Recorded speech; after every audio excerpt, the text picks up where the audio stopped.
Words by Vicky Parr. I start not knowing what to say. I know that there are lots of things that could be said, but I want my words to be just yours, not to have belonged to some other faraway forgotten love. I want new words, tiny, red and wrinkled words, just seeing the first light of day, or shining words, freshly minted, neatly rolled, unhandled words, words still growing, hanging, a little green and hard, from a leafy branch, or words that have crouched unnoticed between the crisp white pages of an unopened book. Somewhere there must be hidden words that mean the same as you to me, but I don't know. I wonder, would you understand if I just took my heart and put it in your hand?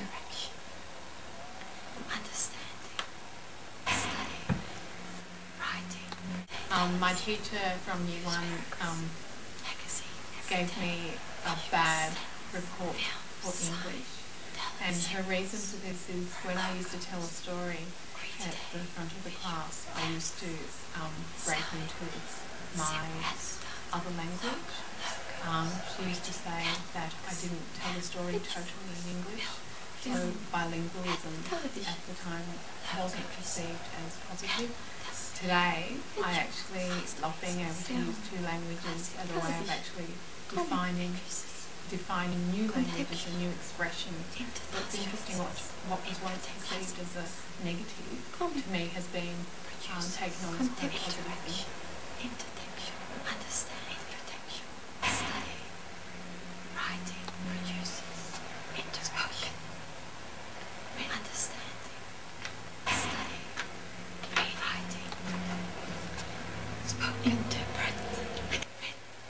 English is about creating an environment where students feel comfortable to explore their creative side, but also acknowledge different types of texts, and when it's appropriate to be creative in that way, whether it is writing a story or writing an essay or reading a visual image, or whether it's text messaging or reading signs outside. This is all about English and teaching it and encouraging students to grow through what they already know. Symbolic. Silence. Subject. Full stop. Abject. Expressions. Gestures. Characters. Narrative codes. Exposition. Development. Genre. Resolutions. Clothing. Exposition. Happy, sad. Yeah, give a choice to students to respond to things, because they are not carbon copies of each other. Basically, I'm just saying, do you know what I'm saying? Is any of it making sense? Choice is very much dependent upon my political position. Going through school with from a non-English speaking background, I found that when I was studying literature in high school, I was often learning about the culture as well. So I was studying from a very different subject position. I wasn't a subject. I was often an observer and someone trying to learn another culture. So in some respects, moving into teaching English, I kind of felt the necessity of understanding that people have different positions in life, and that often what you are reading is not something that you can straight away connect with, but often it is something that you need to learn.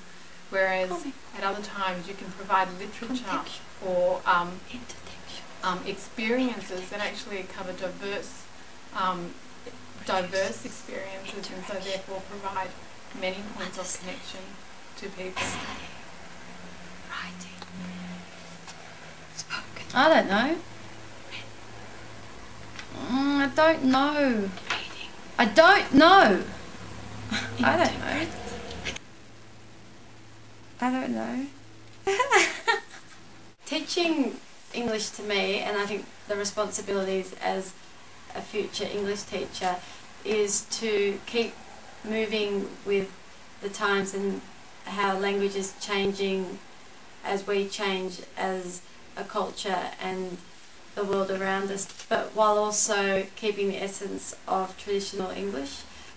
I think I wasn't aware of how many different directions you could go with teaching English. It's not just about reading a text or responding to a text, it's about learning different skills for survival.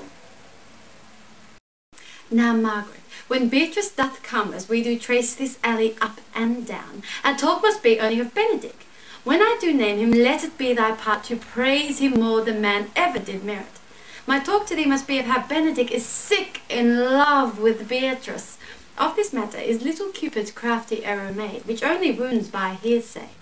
Now begin, for look where Beatrice, like a lapwing, runs close by the ground to hear our conference.